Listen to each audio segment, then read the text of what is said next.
Ready, girl? Fly, Ambrosia.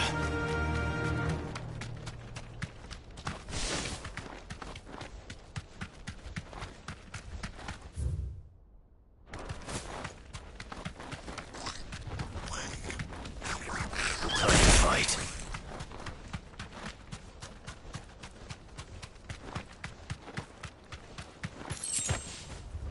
No need to ride from here.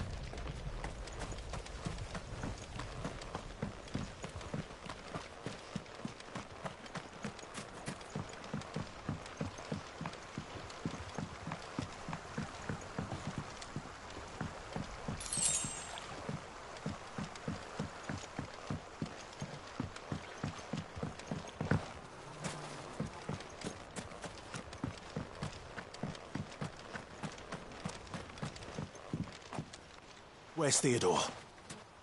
Upriver! He led the dragon that way to keep it from the village, but the whole area's flooded with ether. We just have to pray he makes it out in one piece. I can do better than that. Torgal, with me.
Where are you, Theo?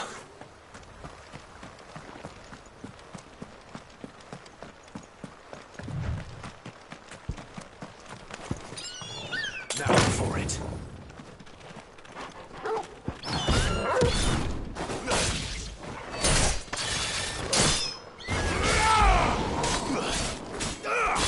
Sicko! All yours, Torgal.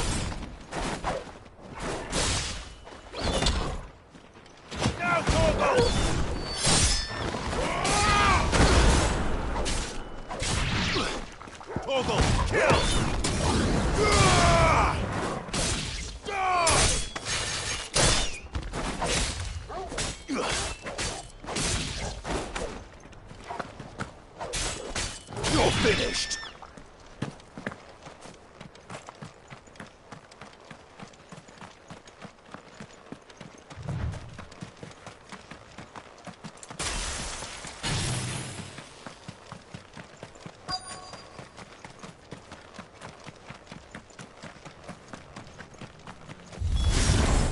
Damn it! The ether's too thick. These creatures have already turned.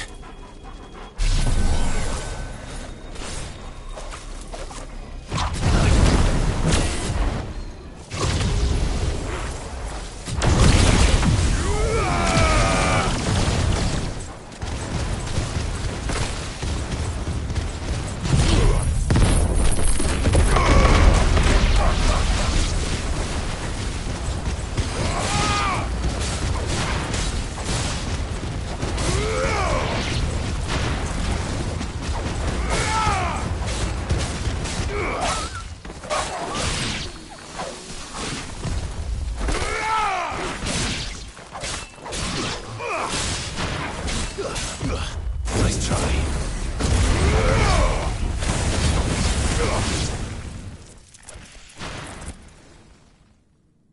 I can't waste any more time. I need to find Theodore before that dragon does.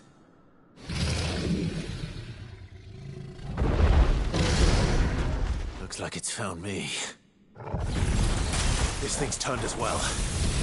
This isn't going to be easy. Yeah, that's better. Too slow.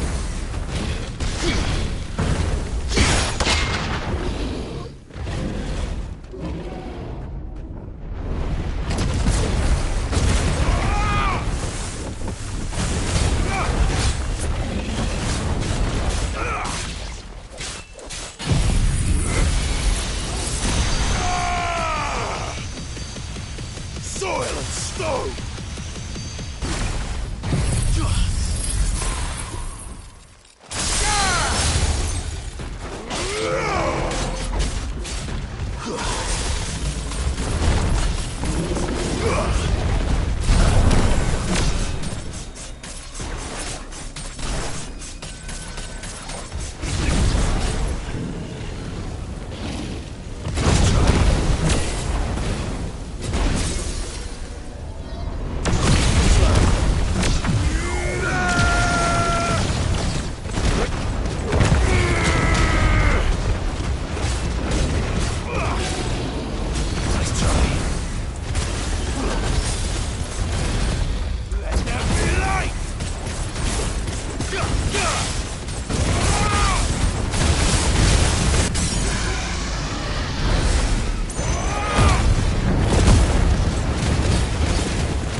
Theodore, you had me worried for...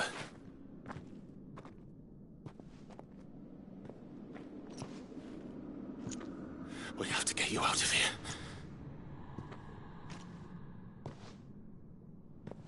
I think it might be a little too late for that. Bearer or no, there's only so much ether a man can take. And that Drake just wouldn't let me leave. You have my thanks, Sid, for finishing what I could not. For keeping Elle's dream. Theodore!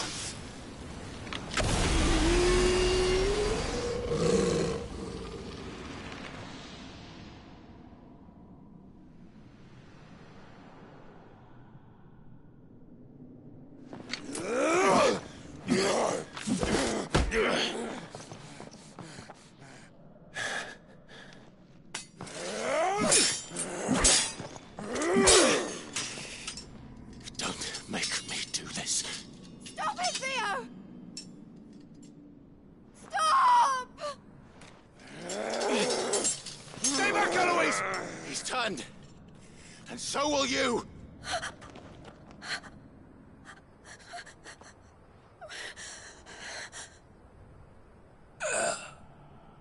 Elle. Theodore.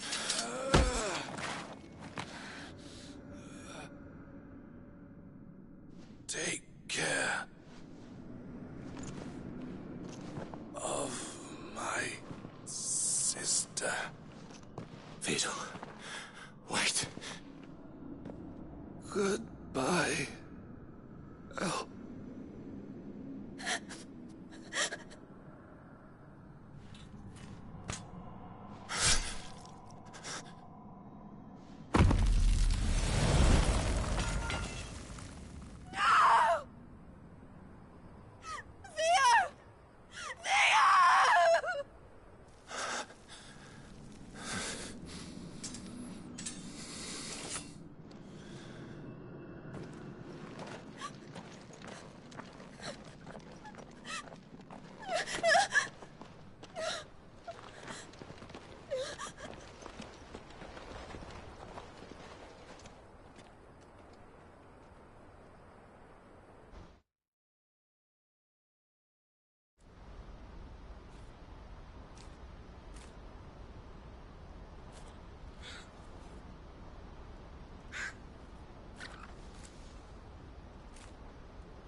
Thank you, Clive.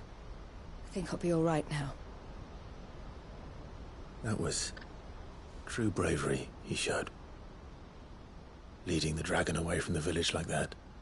His first instinct was always to protect people.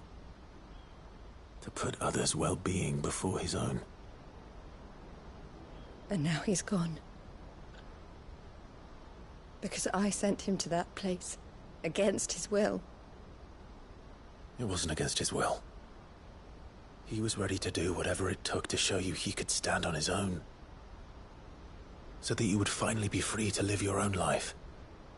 To live my own life? He never could come to terms with the choice I made. What exactly happened? You once told me Theo was the first bearer you ever helped.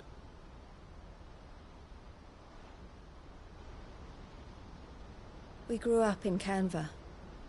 We were born to one of the great trading houses. And I was chosen to inherit the family business. I had my father's head for figures, you see. Theo did not. While I studied the art of commerce, he played at soldiers instead. A late bloomer. In more ways than one. For unlike most bearers, it wasn't until his 15th summer that his powers awakened. My parents tried to drive him out of the house and into the care of the constables. But before they could, I took him into mine. Theo told me something else. He clearly admired your devotion to the cause of freeing others like him from slavery. But he said you deserved a better life than this. He wanted to free you from what he called your bonds, just as you freed him from his. I would be lying if I said I had not wondered from time to time how much easier my life might have been if I had allowed Theo to be taken and devoted myself to the family business instead.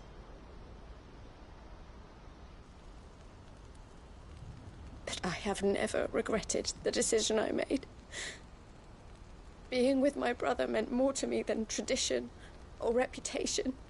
I only had to look at him to remind myself of that night and the choice I made and the fact that I would make the same choice again in a heartbeat.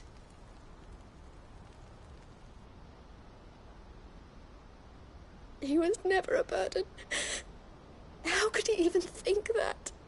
If anything, I was the one who weighed him down. You weren't, Eloise. He said it himself, that he had always been grateful to you for saving him, and that he wanted to repay you by letting you live the life you were denied. Neither you nor Theo weighed each other down. You loved one another. You did whatever was necessary to continue living your lives together, and you always would have. You're right.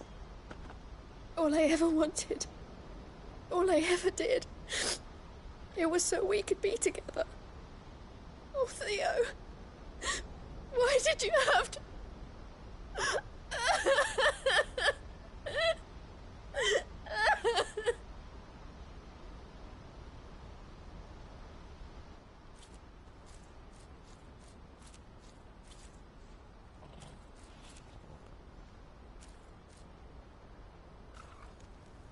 I know Theo wanted me to move on, but I'm staying here at the Crimson Caravans to continue our work. We can make a difference here. We can help people, save them. I need nothing more from life than that. So I'll carry on doing what we do, ensuring that goods, people, bearers get where they need to be, bringing smiles to people's faces just like we always have, and to Theo's. Wherever he is. This is the life I have chosen. The life I will always choose. I've made a choice of my own. To continue helping you however I can. Whenever you need it. Thank you, Clive. Let's go on together then. For Theodore.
Two down. One.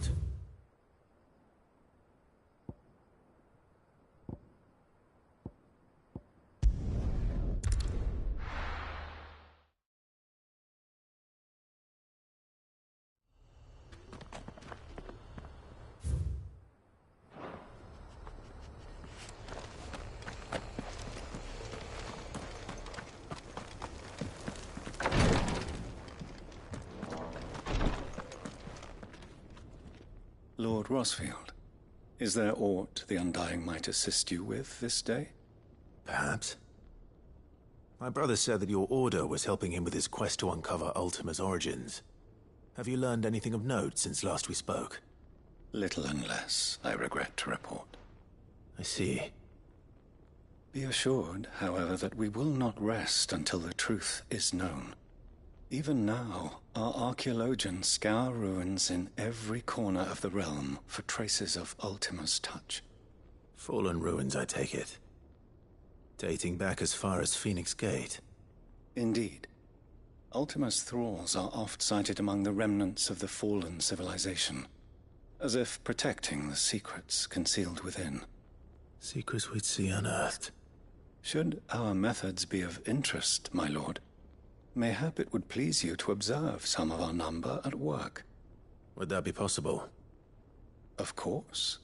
A survey is being conducted not far from here. Perchance you are familiar with Kretov, a small hamlet built around a fallen airship. I was due to visit my colleagues there to collect their preliminary findings, but if you would consent to do so in my stead, I'm sure that they would be honored to relate any discoveries they have made to you directly.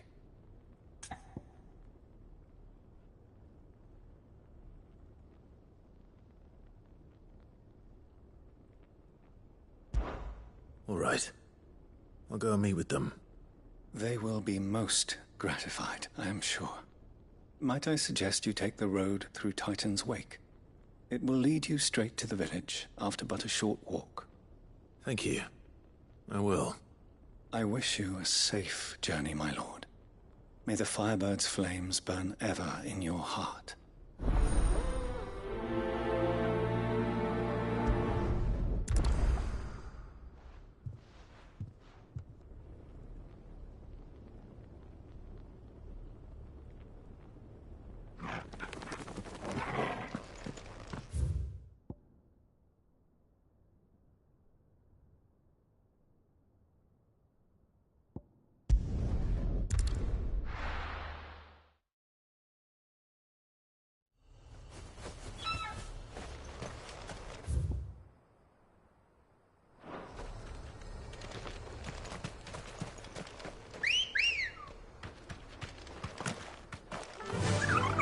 Run like the wind.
Come on.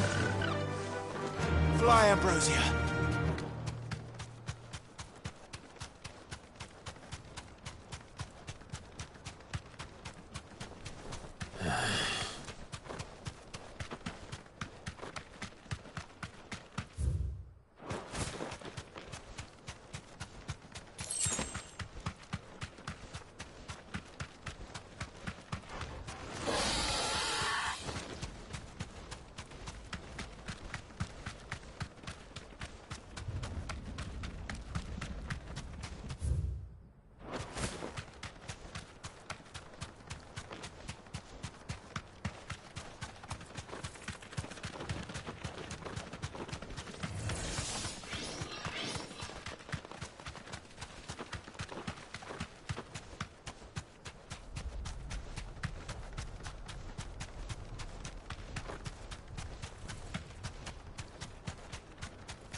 You deserve a rest.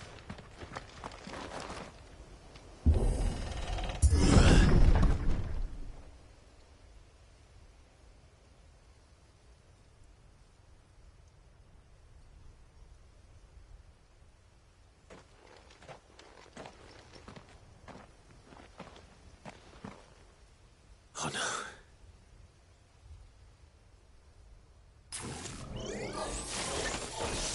You'll pay for this.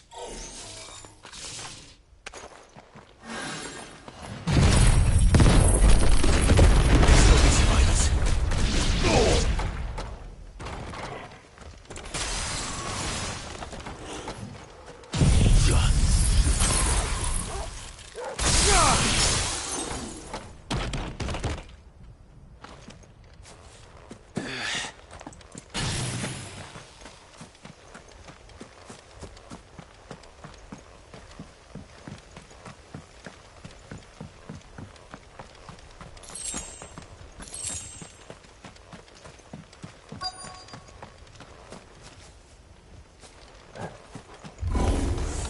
Whatever that thing is.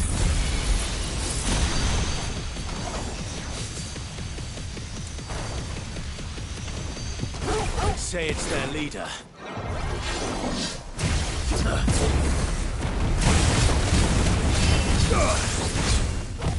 Too slow.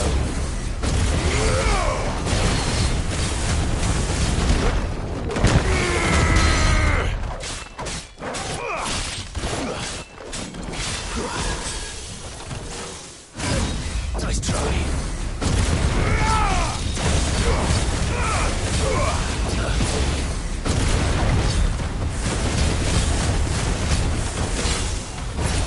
Nice try.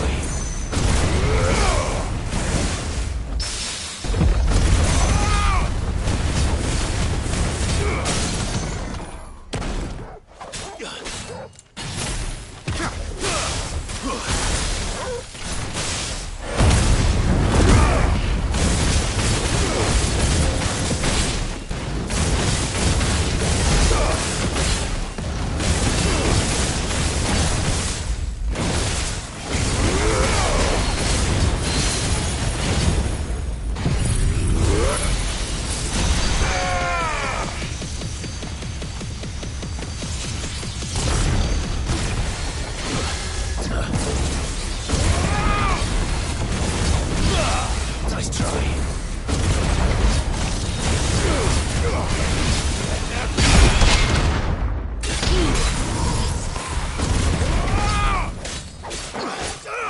Soil and stone.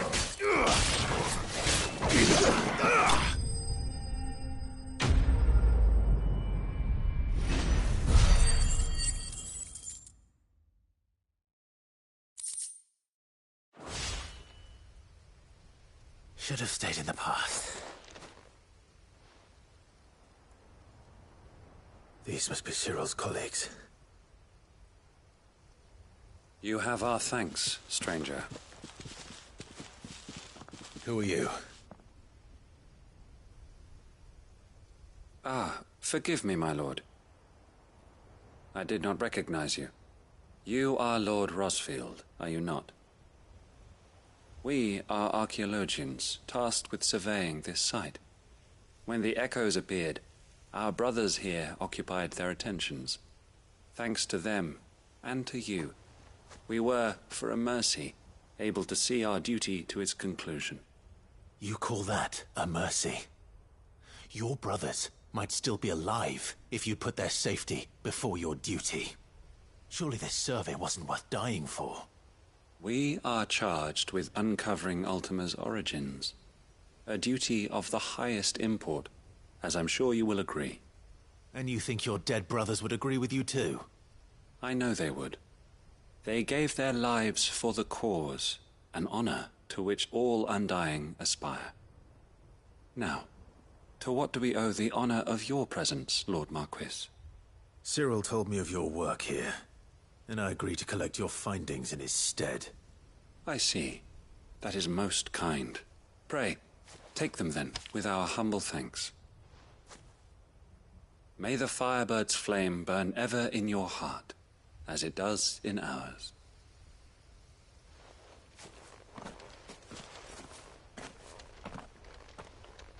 It's one thing to lay down your life for another, but for a survey...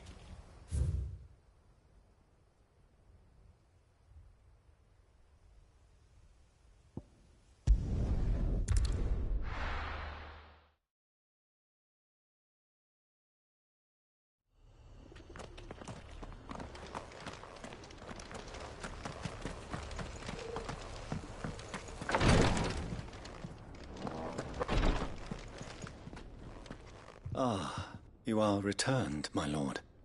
I collected your colleagues' preliminary findings.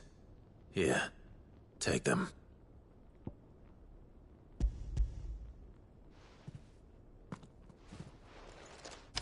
My thanks. I shall study them, and inform you forthwith if I discover aught that might aid you in your fight against Ultima. Cyril, your survey party suffered several losses in Kretov. Losses which could have been avoided, had the others not chosen to complete their work, instead of saving their friends. Were these your orders? No. This was their choice. Every Undying devotes his life to the service of the Phoenix. It is our sole duty, and should we die in discharging it, so be it. Even when death is avoidable. My lord, I fear that this is not a point over which it would be fruitful to argue. The Undying have served the Phoenix for countless generations, and your opinion of our methods, however earnest, is not like to change them. We live to serve the Phoenix. Our very order exists for that purpose, and that purpose alone. Cyril, I know that you and your brethren answer only to Joshua, but allow me to offer you a word of advice. It does not further the cause of the Phoenix to have his loyal followers surrender their lives without good reason. Provide your survey parties with an escort, that they might live to do their duty for years to come. Think not only of how you can serve the Phoenix, but how Joshua would want you to serve him. Please. For all our sakes. I thank you for your advice, my lord. If you will permit me to respond, our faith in his grace, Joshua Rosfield, is absolute. And we of the Undying will do what we believe is right to fulfill our duty unto him. As first shield to the Phoenix, I am sure you understand what it means to do one's duty. I do. Then we are of the same mind. And it is my hope that we may continue to do our duty together.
live?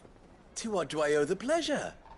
I just wanted to see how the town's been faring since you brought everyone together. Since we brought everyone together, all is absolutely wonderful.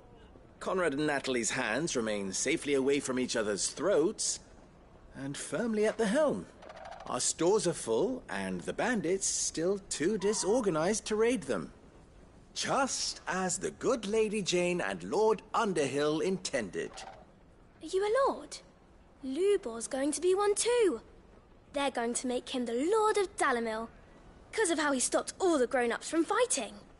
It's the mayor of Dalimil, dear child, and the vote hasn't taken place just yet. But if the people wish me to lead them, I shall.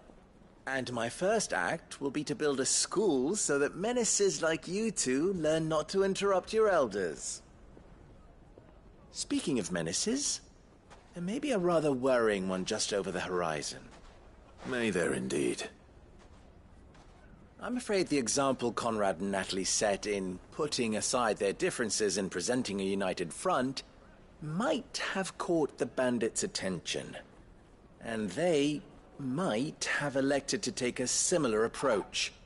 They have formed what one could call a League of Outlaws, and they grow more organized by the day. We'll fight them all off just like last time, no matter how many of them there are.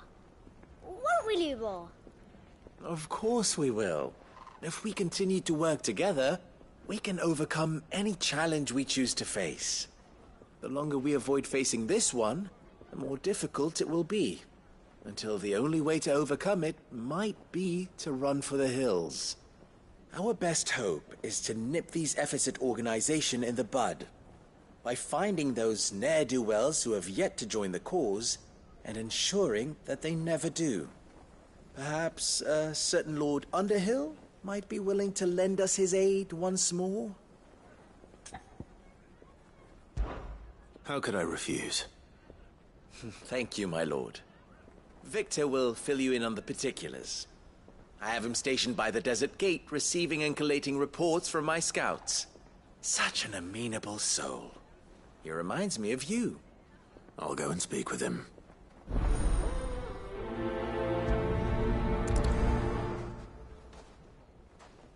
What's the difference between a lord and a mayor? That's...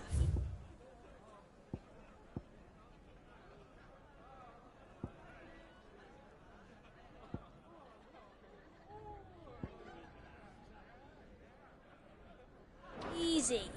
One of them swings a sword. A League of Outlaws. Sounds like we have some competition.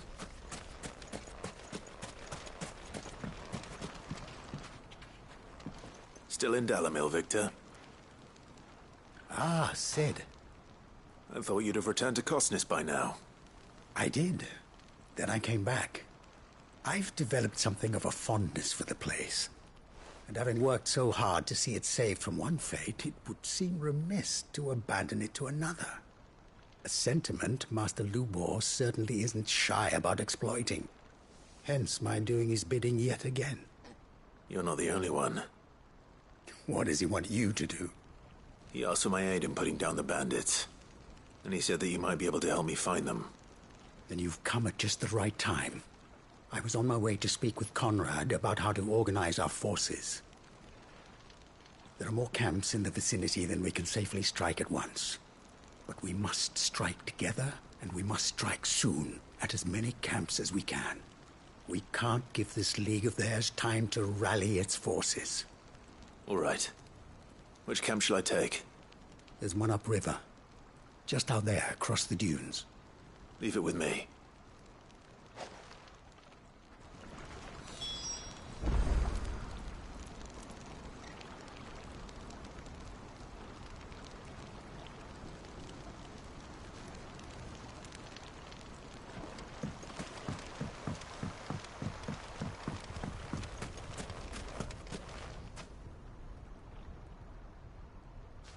Those ne'er-do-wells want to band together.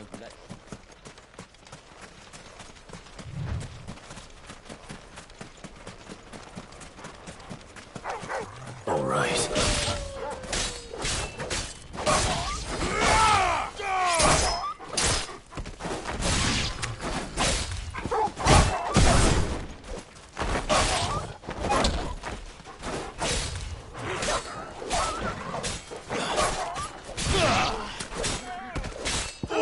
Torgal!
That must be the camp Victor mentioned.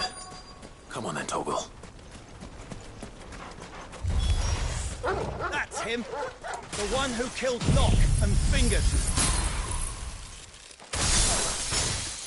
Take his head off!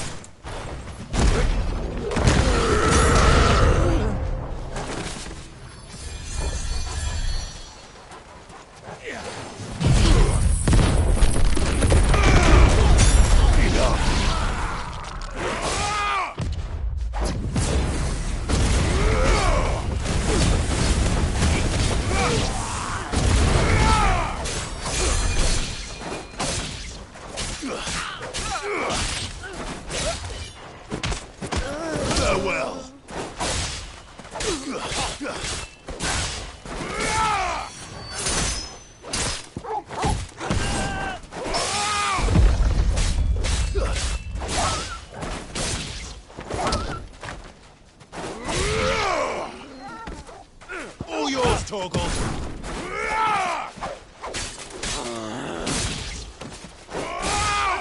You're finished! Now, Torgal!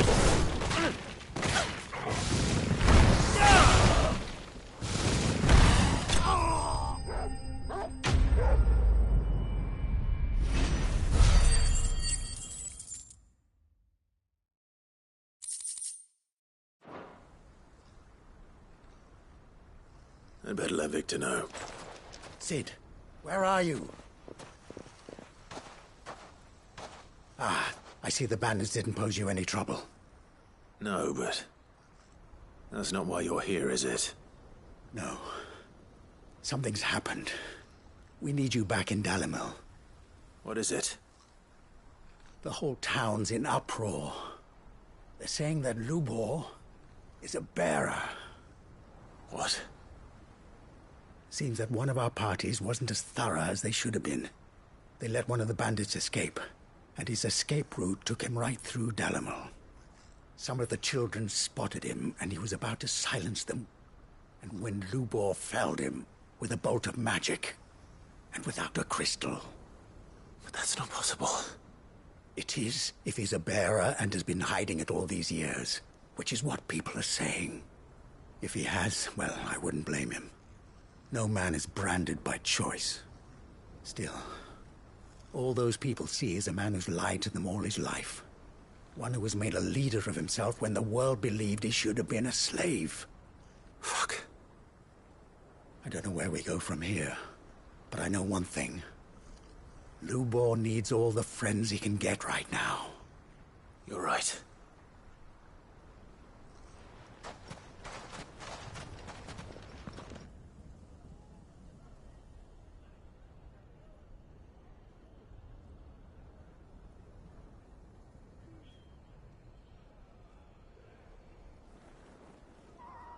And now everyone knows. I made it a habit to keep a crystal close at hand for just such an occasion. And when that occasion arose, I forgot to reach for it. Well, it was bound to come out sooner or later. We're sorry, Lubor. We tried to keep running. But we just couldn't anymore. There's nothing to be sorry for. I rather enjoyed playing the hero for once. All that matters to me is that you two are safe. Look at him talking to his betters like it's nothing. All lies, I'll wager. Just like the ones he fed us all these years. Once people make up their minds, it's hard to change them. We need to do something, and quickly. Convince the people not to let their prejudices blind them. Convince them that nothing has changed. That their enemy lies outside these walls, not within them. You're right. We should speak to everyone. I'm glad you agree. I'll handle the townsfolk. I'm a Dalmec born and bred. They listen to me. You head to the tavern. Make Conrad and Natalie remember who Lubor really is. They know that Lubor and I are friends. I might not make for the most impartial of interlocutors. Lord Underhill of Randalar's League of Merchants, however, is a trusted and impartial mediator of note. I'll do what I can.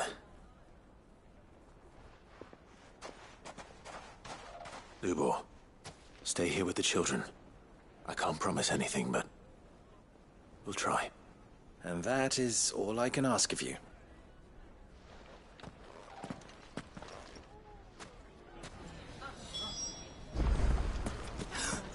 Why are you taking the bearer's side? Why do they always have to make such a... He knew all along that he was...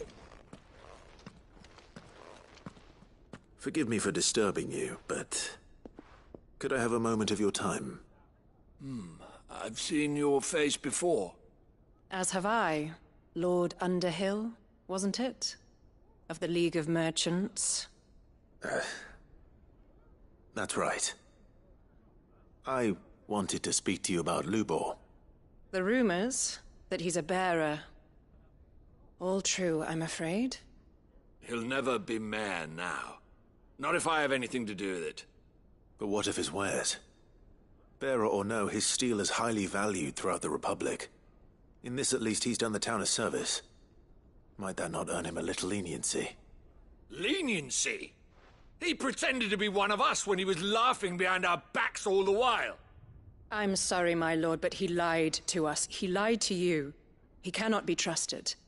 So what do you propose? Will you drive him from his home? Close his forge? Perhaps. That is a question for the people of Dalimil. And they will thank you not to get involved.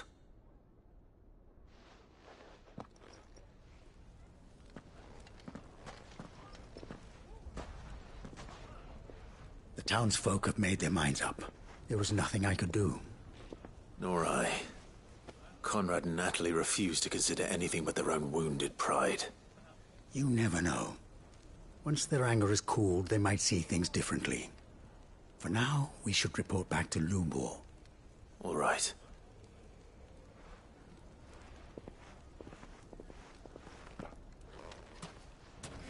Why do they always have to make such a fuss outside? It's driving away... Why the hell would Victor take the bearers? I assume the situation is hopeless? There's still hope. But...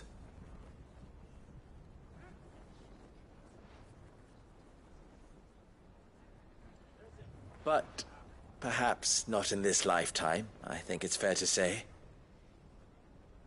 You mustn't think like that, Lubor. Give them time. They'll come around. We'll talk some sense into them in the end, you'll see. No, you won't. And your efforts would be better spent elsewhere. But Lubor... Rosina would often tell me that steel does not lie, that a blade is a reflection of the smith who forged it. To yourself be true, that was her point. Rather an ironic one when you consider that her life was taken with a blade of her own making. But I do not doubt that she was always true to herself and what she believed in, right to the end. And so must I be. I must do what I know to be right, no matter what others might think of me. And now, I know what that is. I must embrace my new role of villain so that the people of Dalimil have something to unite against. For only united can they hope to stand against the threat that awaits them. I'll need to make a suitably dramatic exit, of course. Don't go, Lubor. You're the only one who was ever kind to us. We'll be all alone. Again. Trust me, little ones. It is for the best that I go. Not only for the town, but for you, too. How could it possibly be for the best? These children need you. The least you can do is give the townspeople a chance to change their minds. They would not take it, Victor. It's over. Over, you say? And so just like that, you're going to throw this town and these children to the wolves? I thought you were better than this. But it seems you had me fooled as well. Victor. Forget it. Do what you will. You sure you're making the right choice, Lubor? Of those available to me, I believe it's the best one. Yes. Ah, but where are my manners? Here. A reward for clearing out that bandit camp. Right then. I have packing to do. If there's anything I can do. Anything. I'll bear it in mind. Thank you.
Run like the wind.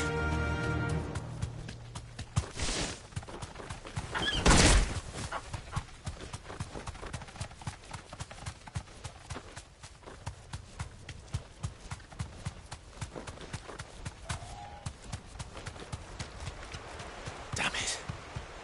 The whole village is turned. No need to ride from here.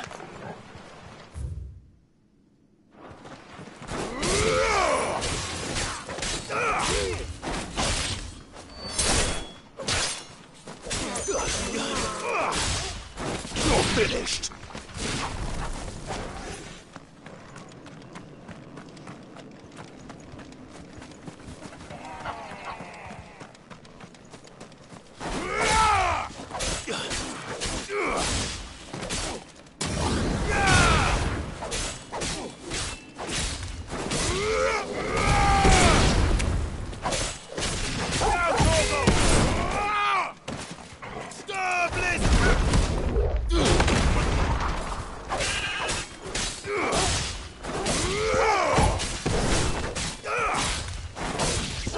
Torgal! Go, Torgal! Now, Torgal!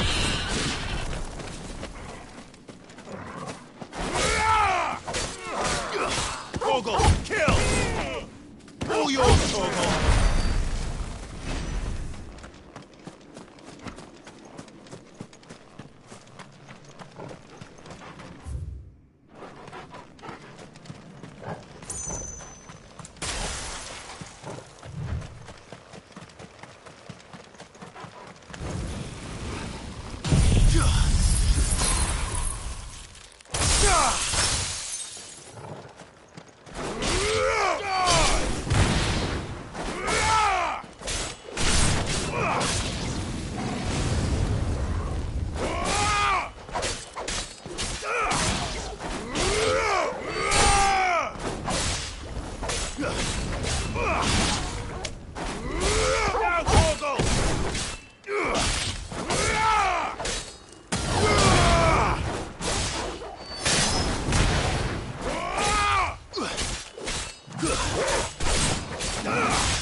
I needed that.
That's all of them. Owain can uncross his toe.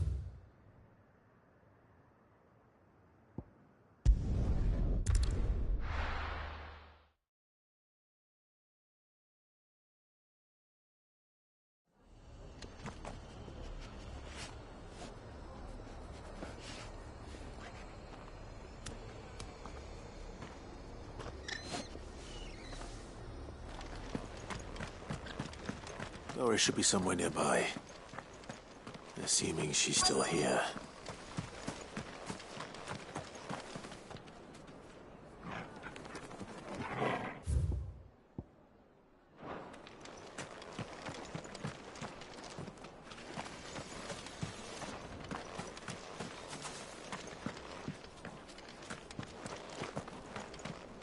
I've got greens of all shapes Looking and for sizes. shelter, are you? Colours too. Mostly green though. Just because the heavens have gone to Rackaroon, it don't mean we have.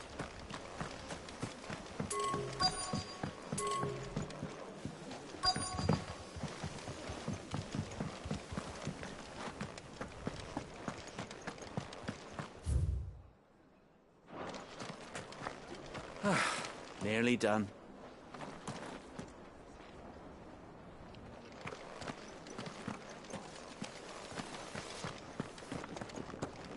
Want to know how to tell if the world's going to rack and ruin? Look for busy bladesmiths.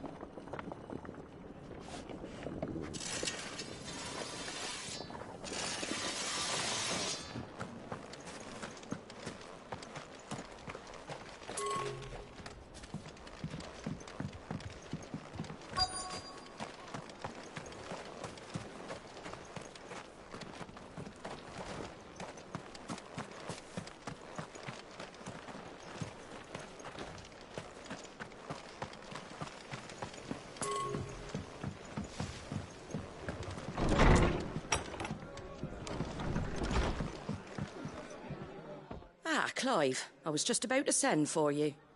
I'd like you to take something to Sir Wade up in Eastpool. Seeds for planting.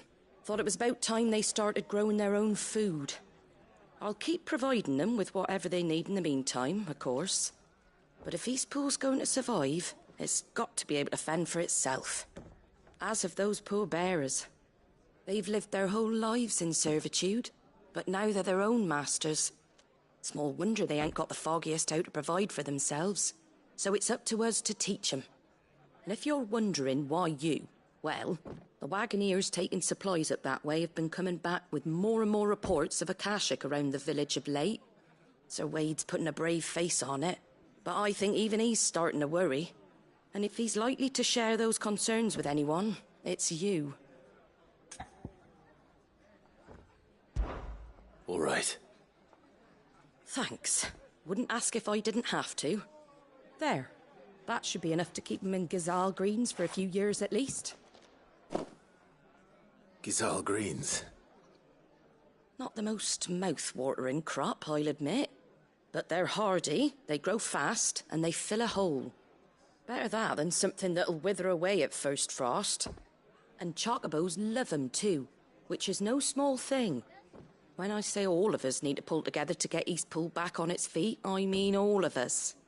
They ain't exactly succulent, but cook 'em right and they're just about bearable. I'll take your word for it. Anyway, Sir Wade'll know what to do with them. And if he don't, well, I'll go up there and show him myself. I'm sure you will.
The world seems to be changing so fast lately I can hardly keep up. But what I do know is that there's more bad news than good. You can tell that just by looking at people's faces.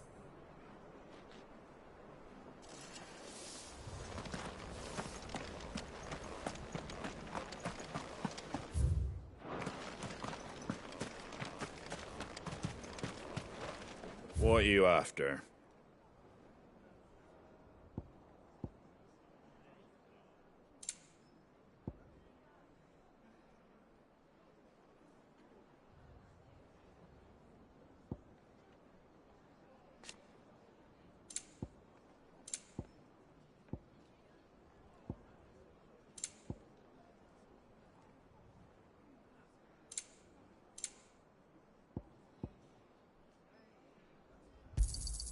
There you go.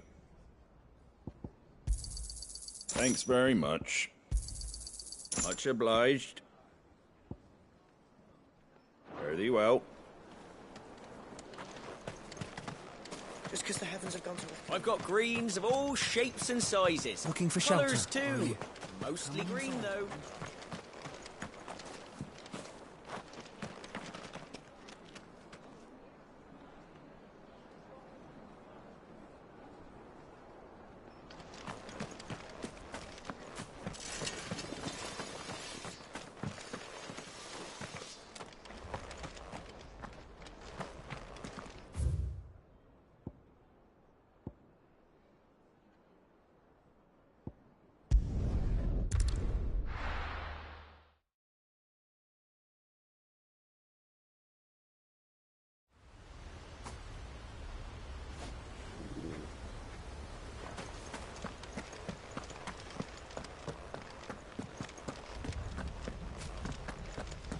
The Guardian say was...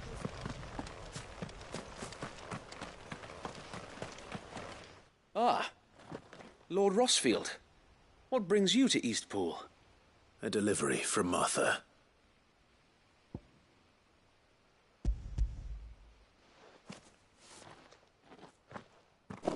These are Gazal green seeds. Martha's keen to cut the apron strings, then, is she? I jest, of course. You see, I had thought we might be able to revive the old wheat fields, but they'd long since gone to seed, only without the seeds. Martha was hoping he might be able to show the bearers how to plant and tend these, so that they'll be able to fend for themselves. That's not a bad idea. These bearers had only recently escaped their bonds before we brought them here. They know little of freedom, of providing for themselves and their loved ones. Unless we teach them how to live like free men, I fear that all we have achieved in bringing them here is to exchange one master for another. Not that myself and the Guardians have been the best example to them so far, subsisting almost entirely on Martha's charity as we do. It's about time we all started to provide for ourselves, bearers and Guardians alike. Unfortunately, we've been a little too busy of late to focus on much besides bolstering our defenses. There have been alarming reports of... The Horde is closing in. They're coming, so wait, all of them. Time it all. I thought we'd have more time. Gather the men in the square. Send to the rest for reinforcements. Yes, Sir Wade. The Horde. A Kashek, a veritable legion of them. They've been seen prowling around the northern reaches for a while now.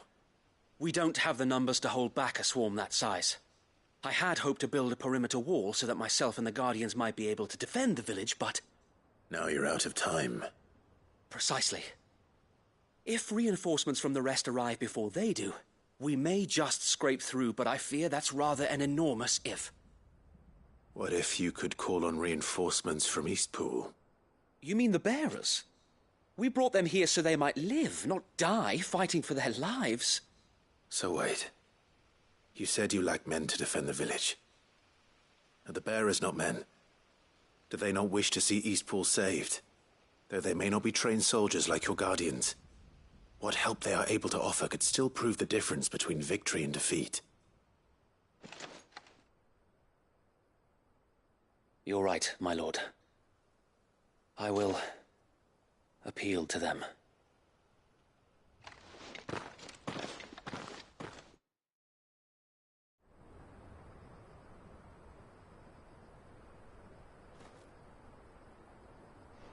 My friends, I humbly beg your aid. We Guardians are few and our enemies many. But I swear we can defeat them with you at our side.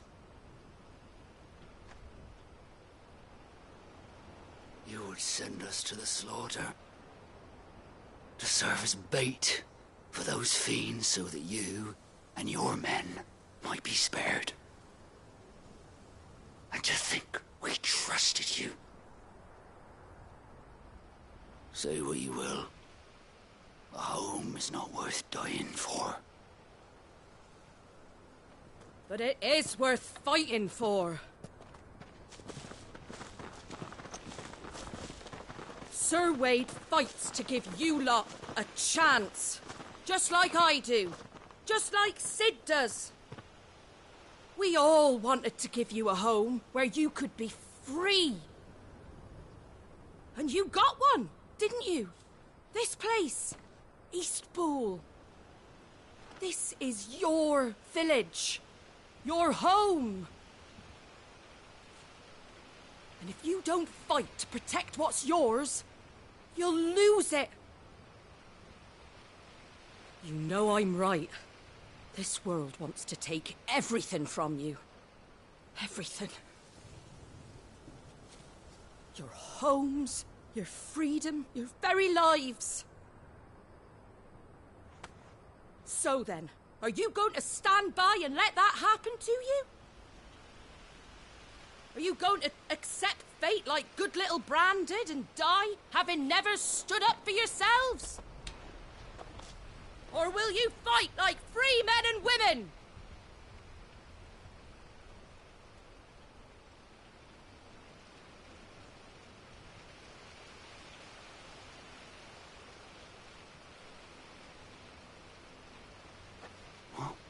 What are you doing? All right. Give me a sword. I never dreamt I'd have a home of my own. And now that I have, I don't want to lose it. I will protect what's mine, or die trying. We all will. Free men and women, fighting together.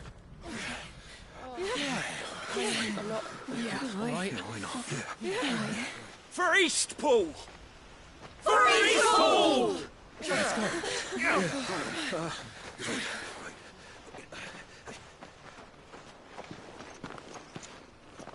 Thank you, Martha. Don't mention it. Just promise me one thing. That you'll show them how freeborn fight. Gladly.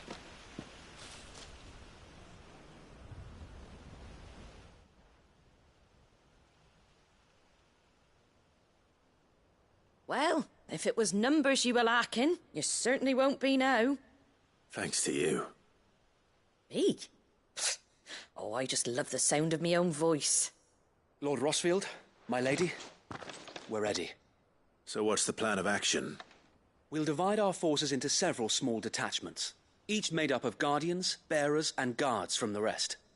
These will position themselves at strategic points around the village. Upon engaging with the Akashic, each detachment will keep the creatures occupied as best they can, steadily retreating all the while. You're going to lure them into the village? I am. We will have neither the time nor the resources to treat the wounded, so injuries must be avoided at all costs. Instead, we will focus purely on defense at first. By coordinating our withdrawal through the use of messengers drawn from among the bearers, we will aim to have the swarm converge at a point of our choosing. With luck, that point will be the village square, the perfect place for our most able warriors to surround them and fall upon them, and for you and I to finish them off. A sound plan, but one that'll require a leader with a cool head and strong nerves to coordinate the retreat. I'd say you have both in abundance await, but you'll be needed. Please, leave the last of the fighting to me. Ha! And let you have all the glory. Sir Wade! They're here! Then you know what you must do. We work together, everyone playing their part, each shielding the other that no man might fall, that Eastpool might live on. For Rosaria! For Rosaria! We've no time to argue, my lord. I'll do as you ask. And I will do as you ask. Suppose we'd better do our bit too, then, eh? Right you are, Martha.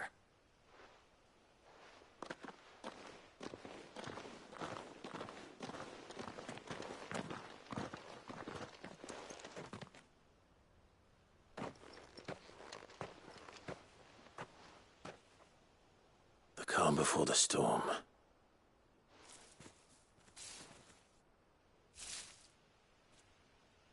And here it comes.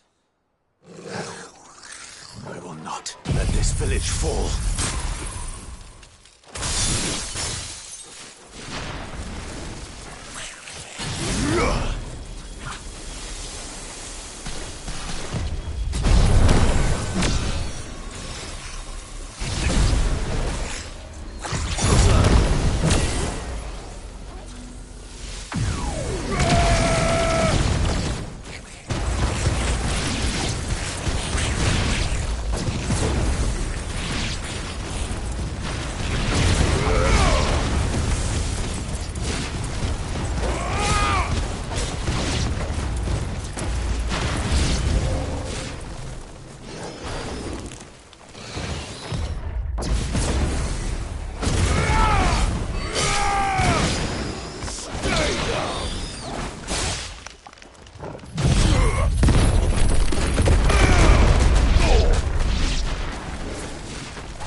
Farewell.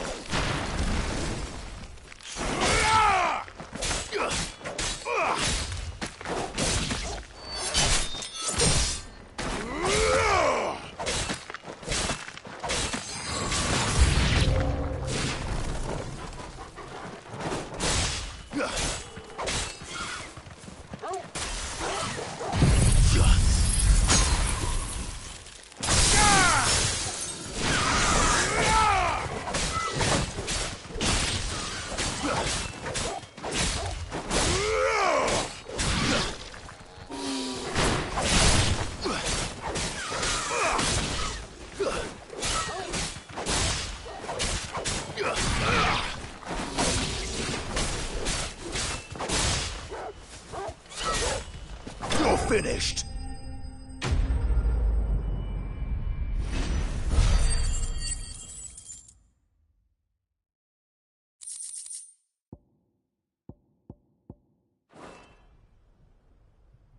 Looks like that's the last of them. Lord Rossfield! Change of plan! What is it? Owl from the rest. An Akashic curl's been sighted on Rhiannon's ride and is headed in their direction. Well, the better half of her guard is here. So wait, how many Akashic remain in East Pool? Hard to say. My men are still facing some resistance, but I think the worst is behind us. I could order a detachment or two to fall back and... No. Let them finish the job. You stay here too, Sir Wade. Your men need you. I'll go after the curl. Join me only when East Pool is won. If you're sure, my lord. May the Founder protect you.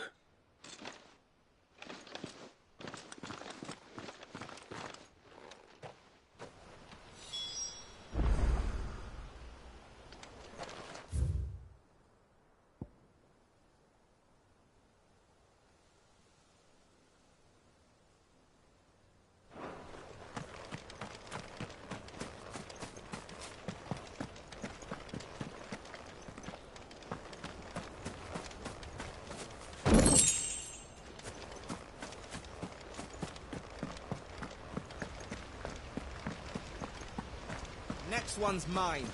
I might not know one.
There it is. With me, Torgal. Too slow.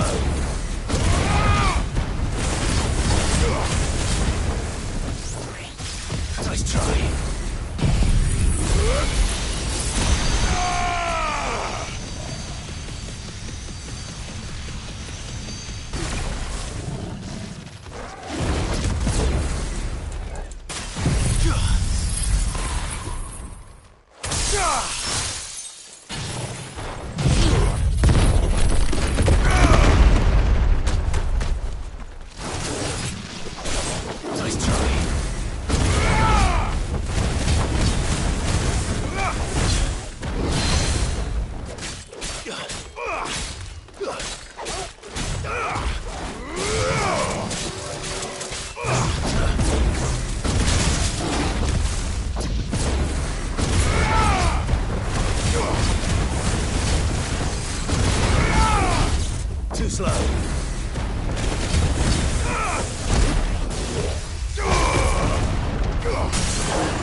All right.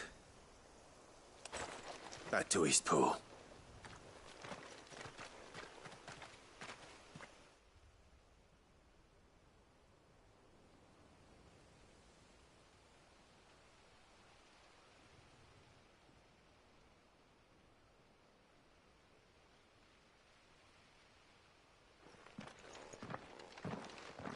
Lord Rosfield, the Curl, is it? It's dead. Thank the Founder for that. And for you, my lord. We were able to eradicate the rest of the Horde. I have guardians posted around the village to keep watch for further attacks, but all seems quiet for now. I hesitate to say it, but I think it might be over. I think it might.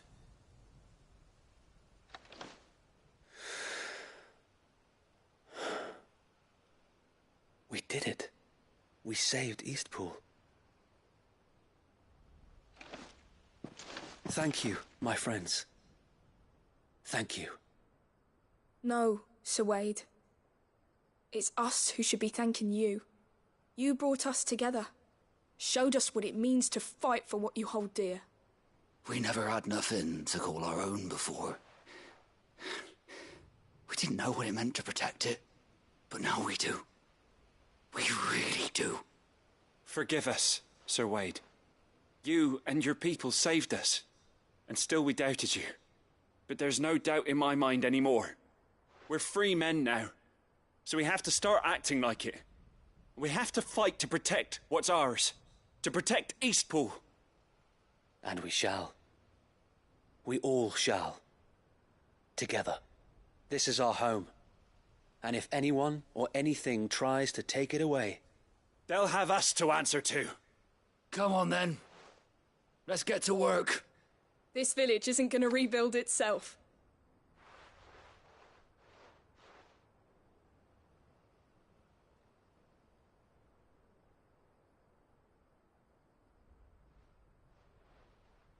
They're not slaves anymore. No. They're Rosarians. Your father took pity on the bearer's plight, and I believe if he were still with us today, this is what he would have wanted. I believe you might be right. I shall remain here, my lord, and do what I can to help rebuild the village. After all, this is my home now too, and I could hardly call myself an Eastpoolian if I didn't pull my weight. I think you'll find it's Eastpudlian, Sir Wade. But you should be proud all the same. I'll have to pull my weight too. Can't have the rest getting outclassed. Speaking of which, I ought to be getting back. Can we continue to count on your support, Martha? Of course, and I'll be counting on yours too. Us Rosarians have got to stick together, haven't we? Indeed we have. And Clive, come by the Golden Stables when you get the chance. I ain't paid you for delivering them seeds yet. All right. I will.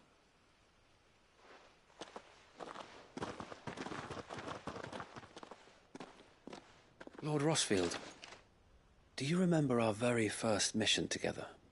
Clearing the goblins from the Stillwind marshes?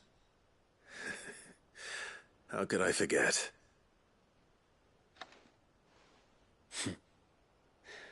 There's one sight that I shall never forget. You, facing off against that giant Morble. Not a trace of fear on your face. Since that day, there have been more than a few times when I felt like giving up. When the odds seemed so stacked in the enemy's favor, I thought I may as well just lay down my sword and surrender. But every time I would think back to the look in your eyes that day and remember what it means to be a shield. Know that whatever trials Eastpool may face, I shall never lose courage. Thanks to you. So Wade, you have always been a true shield. I know that Eastpool, and indeed all of Rosaria, will be safe in your hands. Thank you, my lord. I know the rest of the world will be safe in yours. I'll do my best.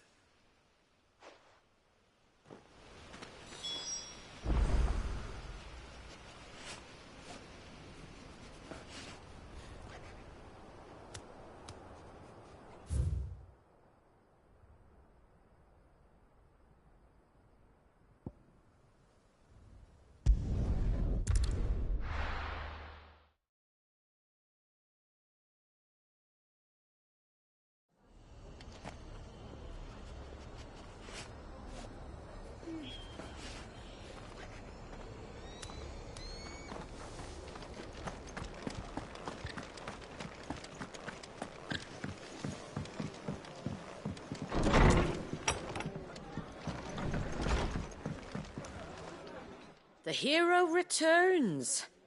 It's lucky you came by when you did, eh? Not only did my seeds get delivered, but you went and saved Eastpool and all. I just did what I could. And it's only right that you get rewarded for it. Take it before I change my mind. Thank you, Martha. So, Eastpool's finally back on its feet again. And a home to free bearers. Who'd have thought we'd see the day, eh? Well, it was your idea. I know that, but I never stopped to think what it would mean. Bearers in charge of themselves, thinking for themselves, working for themselves. Like your hideaway, but not even hidden away. Though I suppose the rest ain't much different nowadays. You know, bearers living free like that reminds me of when I first met Sid. Loath as I am to recall that particular day. I take it you didn't always see eye to eye. What happened? Well, if you really want to know, I started doing what I do long before I met Sid. In fact, that's how I met him. Or at least how he came to meet me. He showed up at the stables one day, asking questions about who'd been buying up bearers. Founder knows what he thought I was doing with them. Running a hunt, poking around in their innards. Something awful, anyway. Me, I thought he was a new constable. Thought the game was up. But somehow we both managed to work out what each other was about. And before I knew it, the cheeky arse was rattling on at me about how I was doing it all wrong. After all my hard work. Told me I was giving them relief, but not freedom. That my bearers were still dying as slaves. Got right under my skin, it did. Told him if he didn't like it, he could bugger off and report me to the garrison. And do you know what he did? He smiled. And then he laughed. And then I did the same. We made a pact that day. That whenever one of us was in need, the other would always be there for him. And you were? Well, we both wanted the same thing. To make life better for bearers. Just like your dad. Do you know I was born right around the time Elwyn became Archduke? Growing up, I saw how he tried to change things. He certainly didn't lack for ambition, that one. Indeed. But the loftier one's ambitions, the harder they are to achieve. Which is why those of us who follow in their footsteps need to finish what people like Sid and my father started. Suppose you're right, aye. And if we don't manage it, there's always them who come after us. Good thing we've got a few half-decent sorts waiting in the wings, eh? It's almost enough to give you a little bit of hope. Just a little. Anyway, enough nattering. Better get back to work. Let's see about making everyone some dinner, shall we? The least the folks who saved Eastpool deserve is a hot meal. And you and me ain't gonna save the world on an empty stomach neither. That sounds like a wonderful idea.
It doesn't still hurt, does it?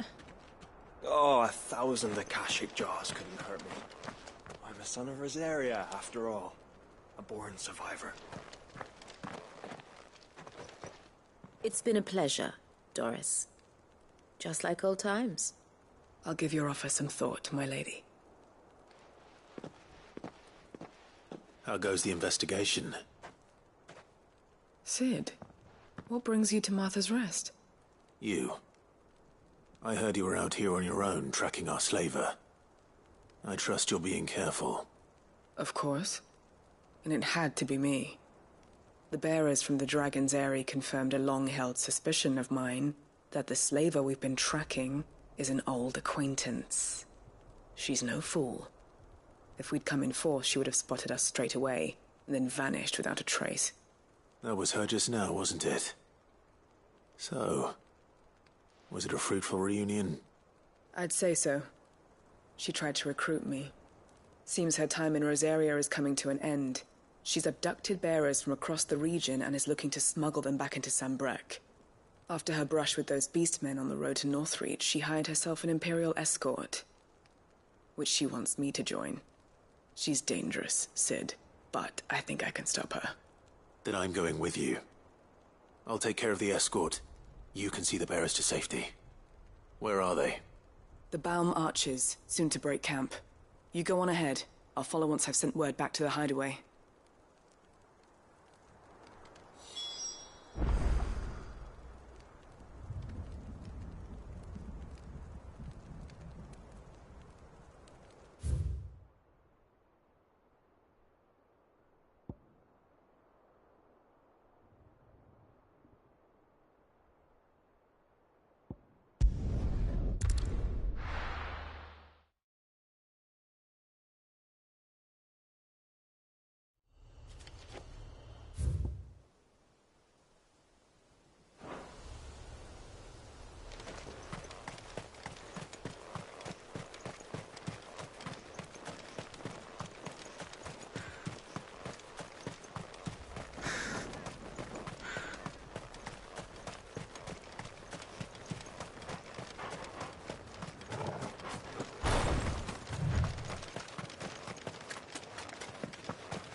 Good.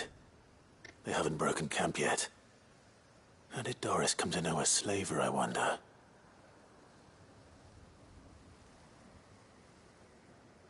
We've waited long enough. She's not coming. Ready the bearers. We're leaving.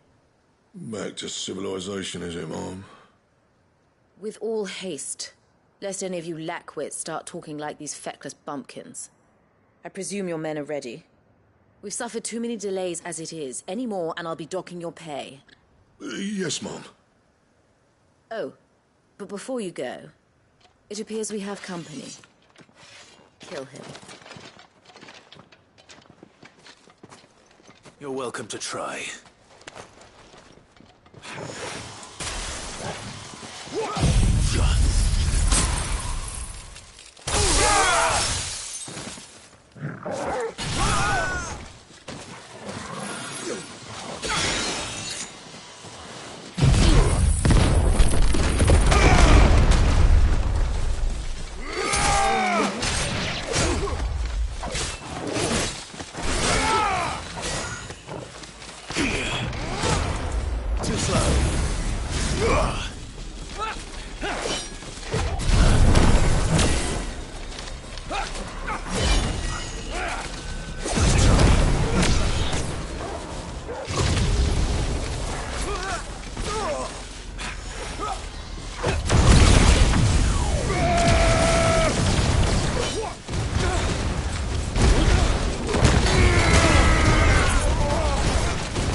Torgal, kill!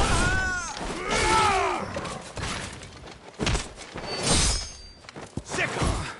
Down, Torgal! Torgal, kill! Down, Torgal! Torgal, kill!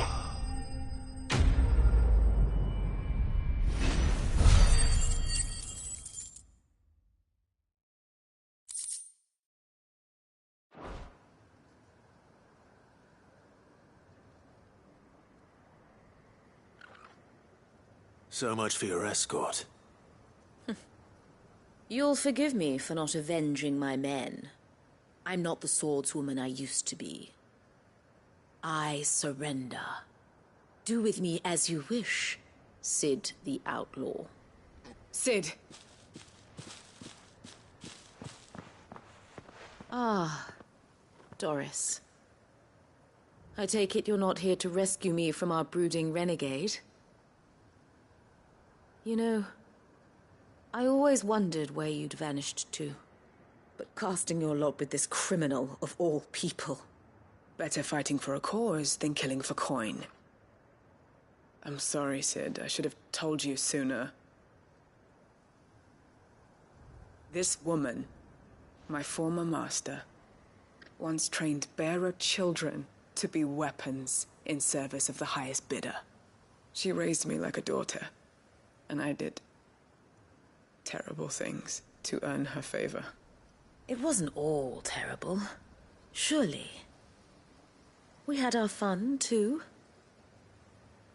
You were always so eager to learn, and had such clever hands. All my other children took either to the blade or to the books. Always either or. But you proved yourself a master of both. That's why I kept you for my own.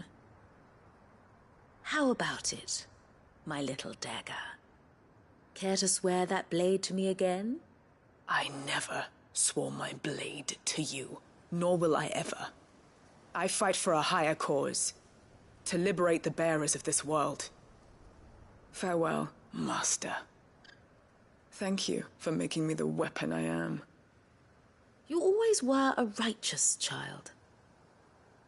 Perhaps that's the reason I loved you so.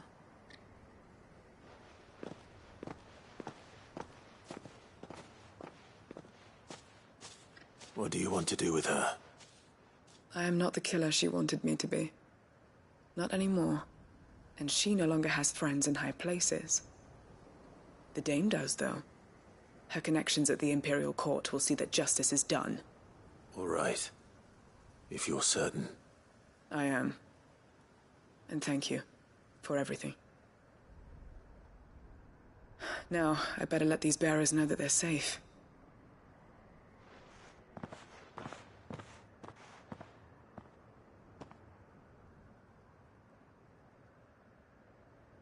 And I should head back to the hideaway and put Cole's mind at ease.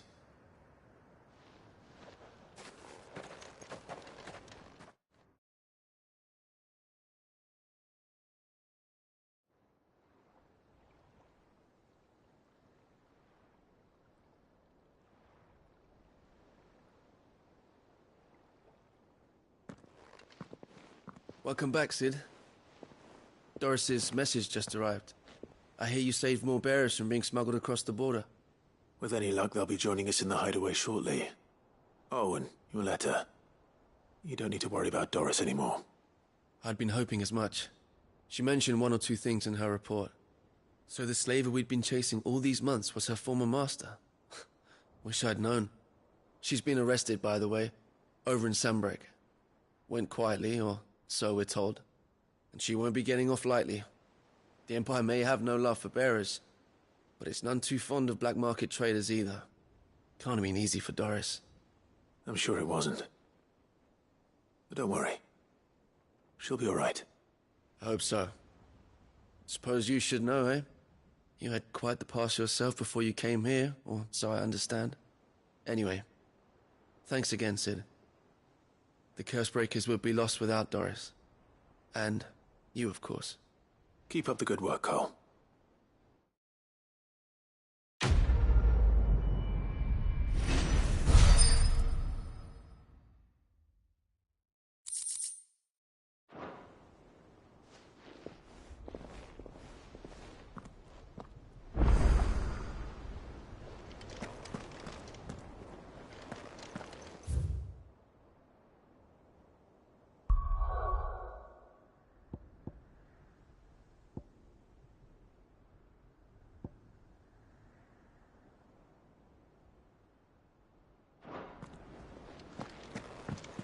come back.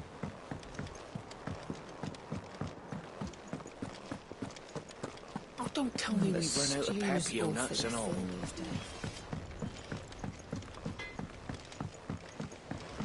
Have you tried Molly's lemon tarts? I've never had.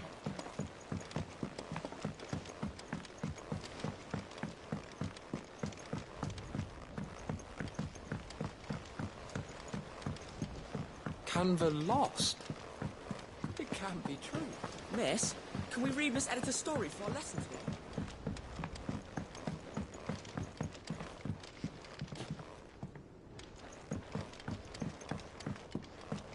How was she? The Enterprise, I mean. Ah, Sid. Wasn't expecting you back so soon. So, is it good news or bad? Good, thankfully. Here. Ah, that's brilliant! Thanks a blimmin' million! I'll fit 'em to the smelter right away!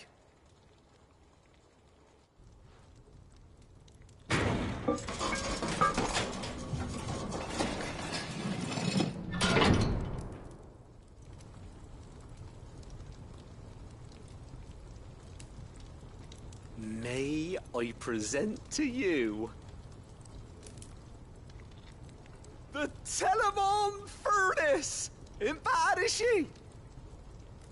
She's a beauty. You saved my bacon again, Sid, and I ain't about to let your good deed go unrewarded. It's fine, really. My bag's flexible enough already. Oh, don't say that. I'm sure I can make a few improvements to it yet. You could just buy me a bigger... How about that clasp? Looks a bit stiff. Reckon you could loosen it up and make some more room? And I reckon I know how. With a new alloy we've been working on. The Telemon Furnace was just what we needed to perfect it. It's a metal, see? So it's lovely and strong, but it's also, well, stretchy, if you can believe it. Stretchy metal. Well, if you insist. That is the spirit. You'll love it, I promise.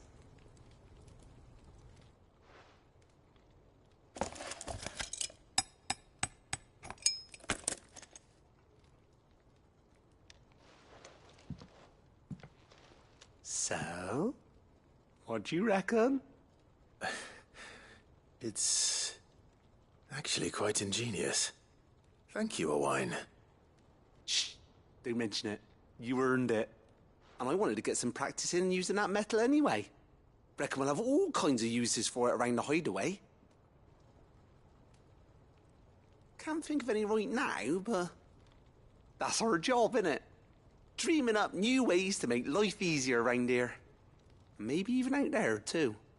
One day, the whole world's gonna know about the inventions you've helped us put together. That bag of yours will be the first of many.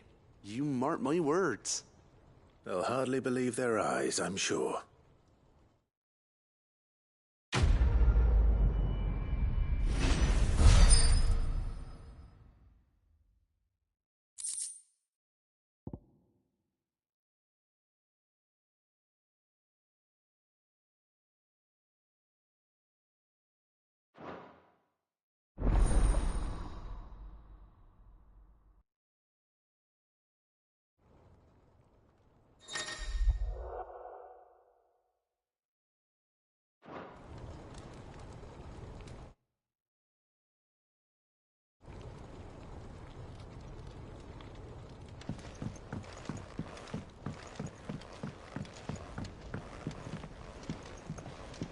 So, she don't need sails or oars, but she's still the fastest ship on the sea.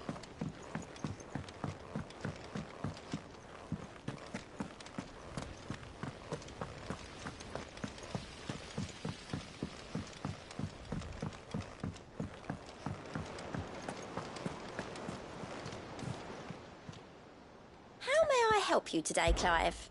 Is everything we've received and everything promised?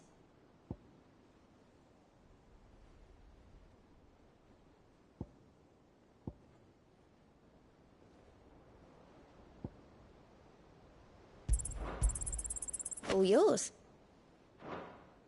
Best of luck out there, Sid.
Why the hell would Victor take the bearers?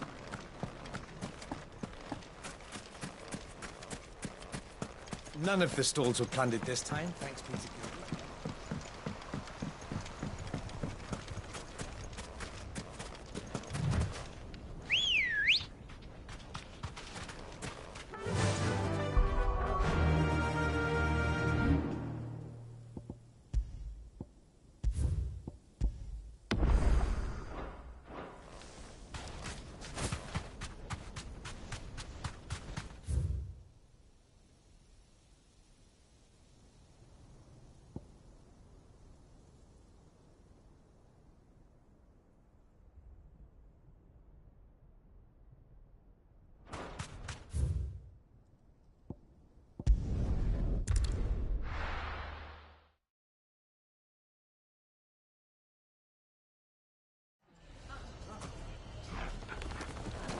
What do you mean, don't jump to conclusions?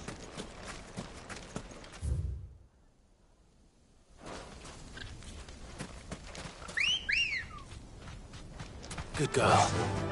Fly, Ambrosia. How the hell did that pass?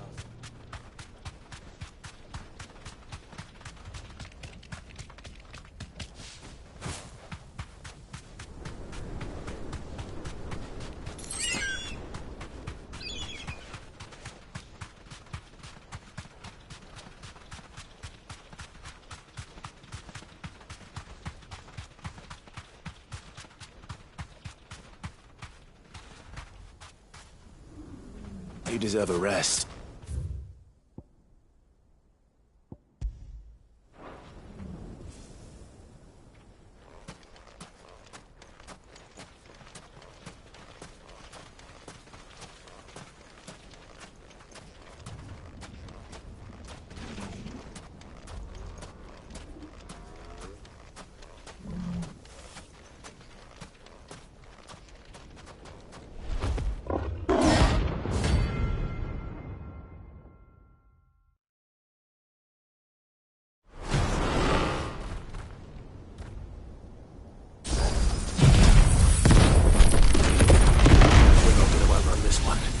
Stay close, Torgal.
Too slow.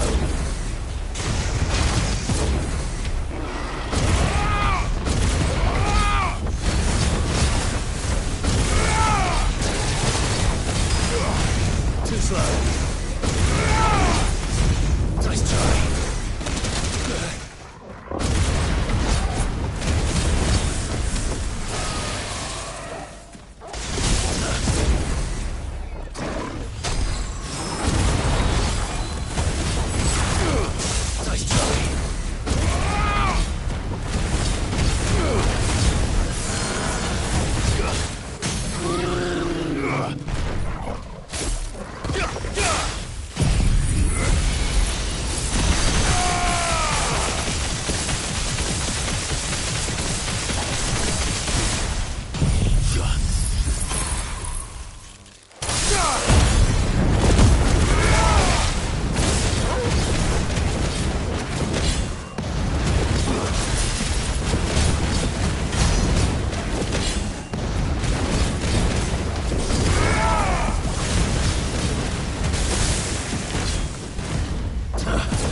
Nice try.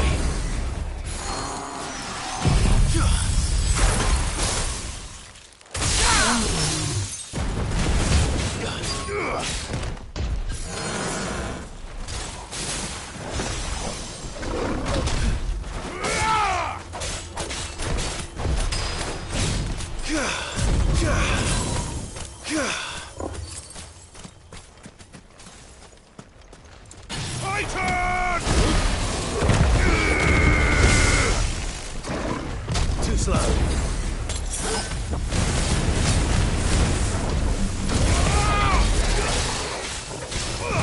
Nice try.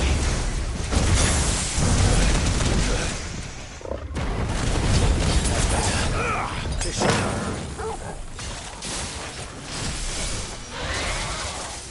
All yours, Torgal.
Should have picked on someone your own size.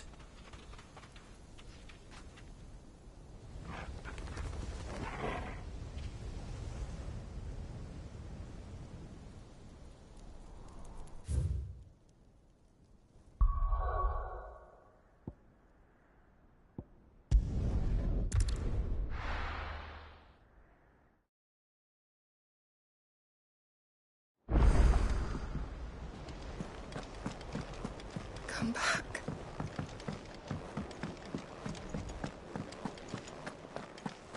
Oh, don't tell me we've run out of perfume nuts and all. What do I owe the honour? Thanks for the dear.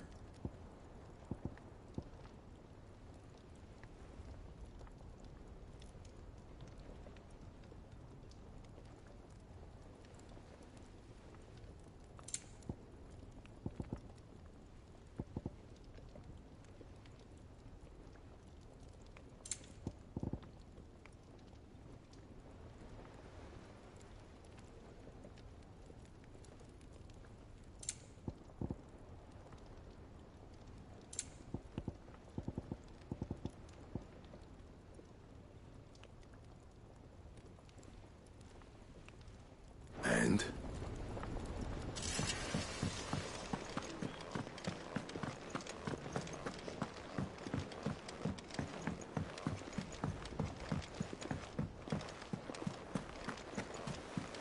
Covered in nicks and lumps, the lot of them.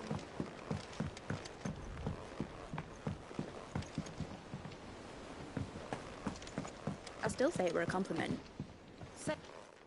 Ah, Clive. I was wondering when you'd arrive. Please tell me you've come to take our young prodigy here off my hands. I'm not here for Mid. I need information on Ash. Then why not ask Molly if you can look in one of her ovens? Go on. As soon as the Enterprise is ready, we'll be setting out for Drake's Spine. And we're going to need a safe place to land. Preferably one that won't see my ship blown to shit and splinters. If it were that easy, do you think Waloed would have resisted invasion for so long? Very little is known of Ash, and the information we do have is spotty and outdated. We have the good King Barnabas to thank for that. Waloed's borders have been closed to outsiders since the day he seized the throne. If there is anywhere safe to land, you won't find it on my map. Then tell us what we will find. I'm sure you know better than we do. But no splinters! All right, if it will get you out of my hair. But interrupt me, and it's over. Understood?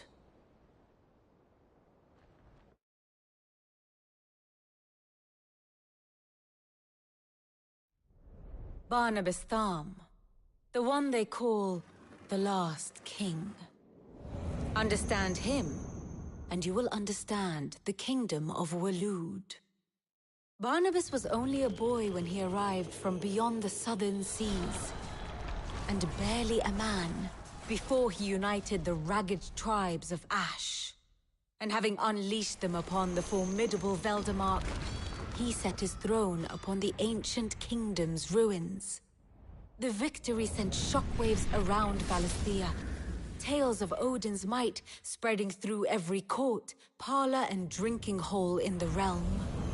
Note that this was in the year 843, and that the king still sits upon his throne some 40 years later, quite untouched by time. Waloed's recent inaction left many wondering if Odin had lost his appetite for war. And yet here we are. The Einherjar was committed to the fray, a bold declaration of intent. Orcs swarm around Drake's Fang, and throngs of Akashic haunt Canva's streets. Though how precisely the havoc they wreak serves Waloed remains unclear. Regardless, if the order to attack truly came from King Barnabas, then one thing is certain. Waloed has achieved the impossible, and made bedfellows of beastmen and the ether-addled alike. All of which is a roundabout way of saying that you will be in unknown territory when you set foot on Ash. Much of the continent has already been lost to the Blight, and what few ports remain will be fiercely guarded. And that is to say naught of its natural defenses. Offshore currents will cast an ill-equipped ship out to sea one moment, and dash it against the rocks the next. But then the Enterprise is anything but ill-equipped. And Mid has made land there before. Now, if only there were someone with an intimate knowledge of the Shadow Coast, and where a daring gentleman might put ashore.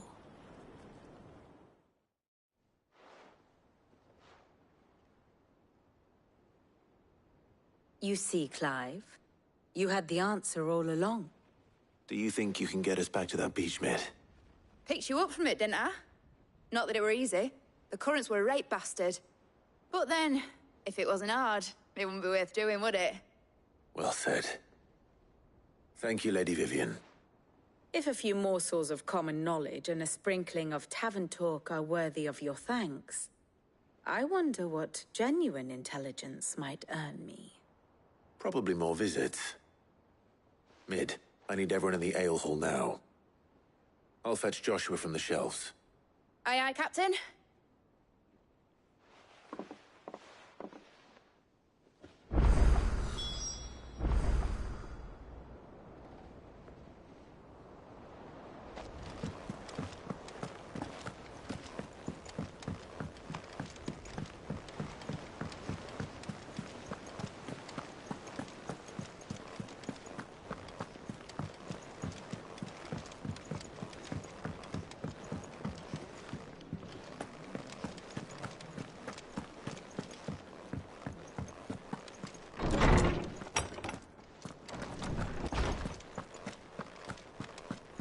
I have no reason to assume. Clive, you must listen to this. Lawsman, tell him. Do you recall when we spoke before on the divinity of Ultima? Well, it inspired me to delve deeper into the subject. And what I discovered appears to agree with the findings of His Grace. You will recall that my quest to uncover Ultima's origins began with the mural at Phoenix Gate. But while I've always known it to be important, its secrets have heretofore eluded me. Now, however, I believe I know where to find the more complete example, one that will reveal all we seek. Master Clive, have you ever in your travels chanced to hear of the Circle of Malleus? I would think not, few have. But there was once a time when the faith flourished, the oldest known religion in the Twins, and though its popularity eventually waned on Storm, hints of its dogma remain embedded in more modern faiths such as the Crystalline Orthodox. Wait, you said it waned on Storm. What of Ash? Religious monuments are often torn down or repurposed when new faiths rise to prominence. But if no new faith arose, then perhaps the ancient temples might still stand. And so, you see now why I must accompany you to Waloed. It would appear the past still has much to teach us, though in this case, it would not have been possible without the musings of Moss. To think that you carried a copy of my old mentor's chronicles all along. I am relieved to discover it in good hands. I shall guard it with my life. Joshua, if you're finished here, join me in the ale hall. I need to speak to everyone before we leave. Right away.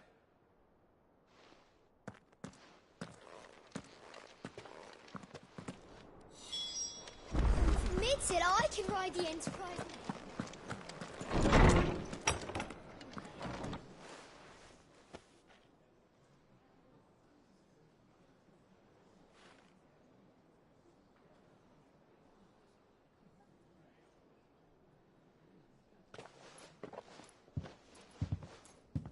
My apologies. By now you've all heard where we're going and why. So I won't bother you with the boring details, only the important ones. If we attempt to approach Stone here by sea, there's a good chance we'll be sighted and fall prey to the capital's artillery. So instead, we'll disembark on the southwest coast and make for Drake's Spine on foot. I say we, but it's highly likely the entirety of Ash is under the rule of Ultima. A large party would only attract unwanted attention, as well as slow our march and require supplies which may be difficult to obtain. Only Joshua and I will be going. And a scout. Preferably a good one. Gav, do you know of any? You bet your ass I do. I might still borrow some of Lady Vivian's maps, though, just in case, like. Once you've dropped us off at the Shadow Coast, you need to retreat into neutral waters, fly merchant colors, and stay inconspicuous. If you sense any danger at all, you leave us behind and return to Storm. Inconspicuous is my middle name. But like hell am I leaving anyone behind. The ship ain't going nowhere till your scurvy mugs are smiling on deck. Jill, the Enterprise will appear a tempting target for royalists and pirates alike. You're to stop anyone boarding. Don't worry. I'll keep the ship and her crew safe. You'll be needing passage home, after all. But... very well. If there are no questions, I'll see you all at the docks.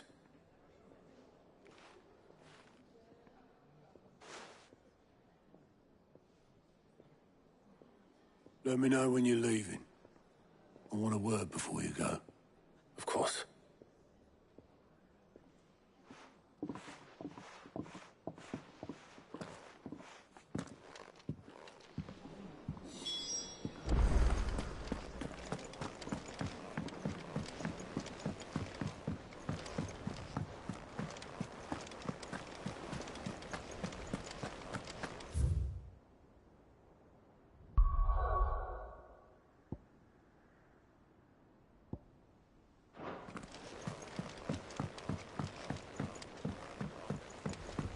How do you split the sea?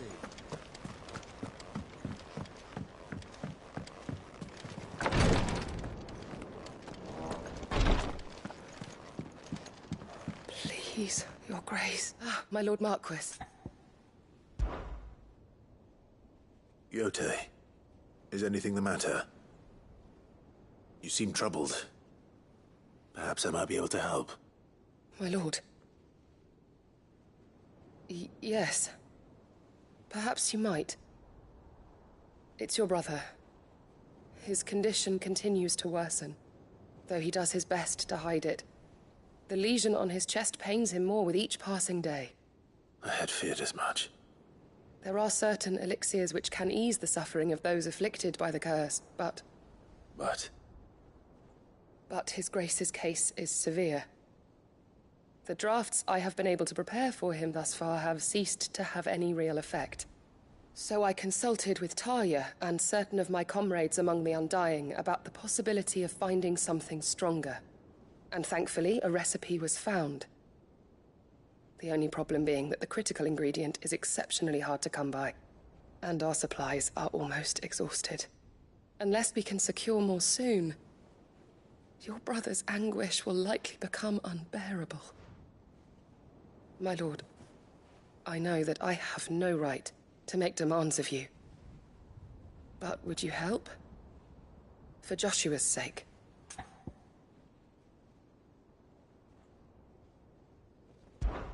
For Joshua, anything.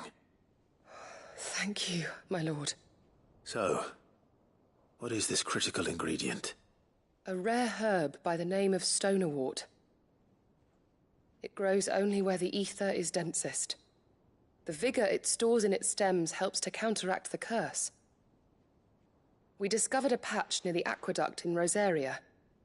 But alas, yet more ether has erupted from the earth there recently, leaving the whole area flooded. The search continues for a new source. One that we might reach without being turned. So it's only that you can't reach it? The stonerwort itself is unharmed by the flood? Well, yes, but... Then I shall go in your stead. But, my lord... You've yet to find another source, correct? So for now, the aqueduct is our best hope. Besides, I'm a dominant. The ether can't hurt me. Well, if you're sure, my lord. Stonerwort is easily identified by its blood-red blooms. Search around the aqueduct, and you're sure to find some soon enough. I shall remain here and prepare the other ingredients.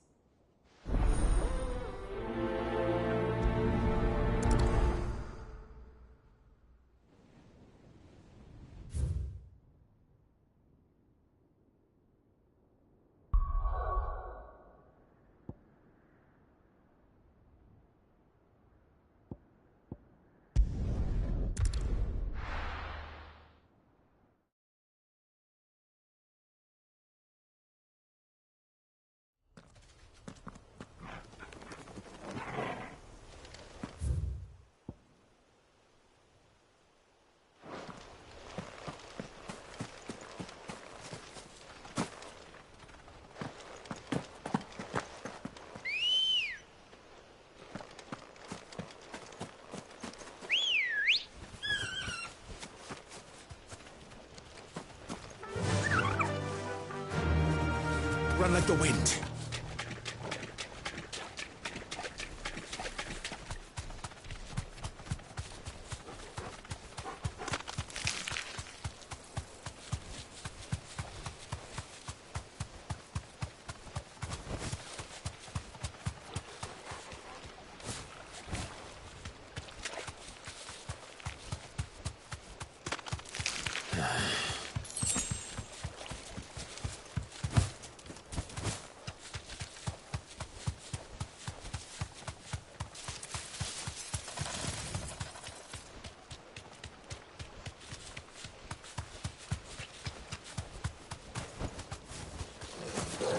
Here's the aqueduct. Now to find our stonewort. Yote mentioned blood-red petals.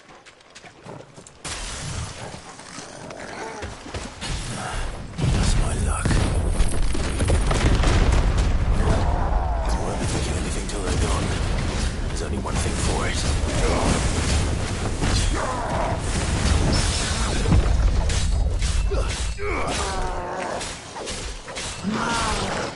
Too slow.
Here it is.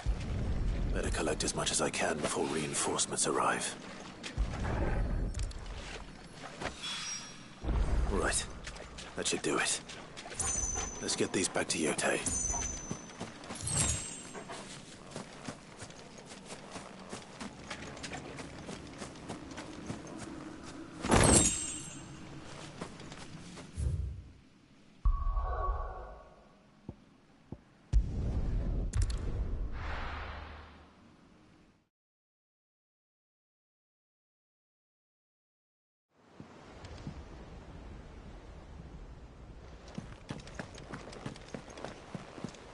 Covered in nicks and lumps, the lot of them.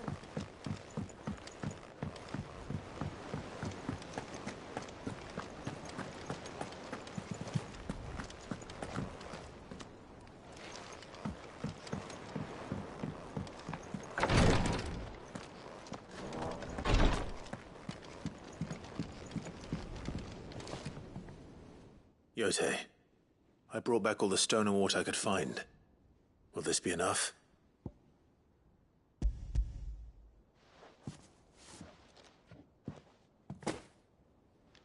Yes, my lord. Thank you.